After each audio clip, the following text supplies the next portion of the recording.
मेरी जीडीएस की air ticketing classes जो हैं वो स्टार्ट होती हैं कि ब्लॉक करना सीट को या होल्ड करना सीट को, इसमें डिफरेंस क्या है। बहुत बड़ा डिफरेंस है इसके अंदर।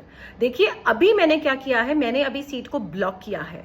ये सीट मेरी एयरलाइन के सिस्टम में होल्ड नहीं हुई है बिकॉज अभी तक पीएनआर नहीं क्रिएट हुआ है और यहां पर अभी तक एचके भी नहीं आया। एचके का मतलब होता है होल्डिंग इज कॉन्फर्म्ड।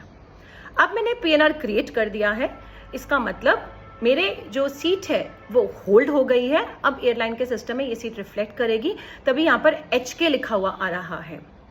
अब एयरलाइन मुझे एक टिकटिंग टाइम लिमिट इशू करेगी इस पीएनआर पे टिकट इशू करने के लिए।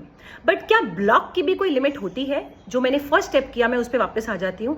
क्या उसकी भी कोई लिमिट होती है? मैंने ये सीट तो उठा ली, सपोज मेरी इंटेंशन ही नहीं है कि मैं पीएनआर को क्लोज करूं, मैं सिर्फ इसको देखना चाहती हूँ, इस पर फेयर देखना चाहती हूँ, एक्सेट्रा एक्सेट्रा, राइट।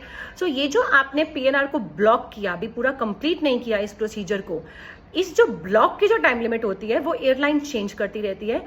और जब भी वो टाइम पीरियड ओवर हो जाता है, मान लेते हैं 40 मिनट्स का टाइम पीरियड है, जो कि इस केस में एक्चुअली में था वियतनाम एयरलाइंस के केस में, and same for this air India. So 40 minutes के अंदर अपने आप जो है ये एनएन हो जाएगा, मतलब नीडेड, मतलब आपने जो कंफर्म सीट उठाई थी वो नीड में चली जाएगी। और जब आप सेव करेंगे इस पीएनआर को, वो एकदम से कंफर्म नहीं होगी, वो नीड बेसिस पे चली जाएगी। So this is what the difference in block and hold is. So अगर आप इतनी निटी-ग्रिटीज के अंदर जाकर जीडीएस को, एयर टिकटिंग को समझना चाहते हैं, बिकॉज ये जो बेसिक्स हैं, जो माइन्यूट सी चीजें हैं, इनकी कोई किताबें नहीं है, इनके कोई नोट्स नहीं है, ये आपको क्लासेस में बताई जा सकती हैं। So if you are keen in learning these basics, very very minute basics of air ticketing and GDS, so you are most welcome to enroll for our courses. My name is Saroj. I'm trainer at Tourism School. Keep learning and keep growing. Thank you.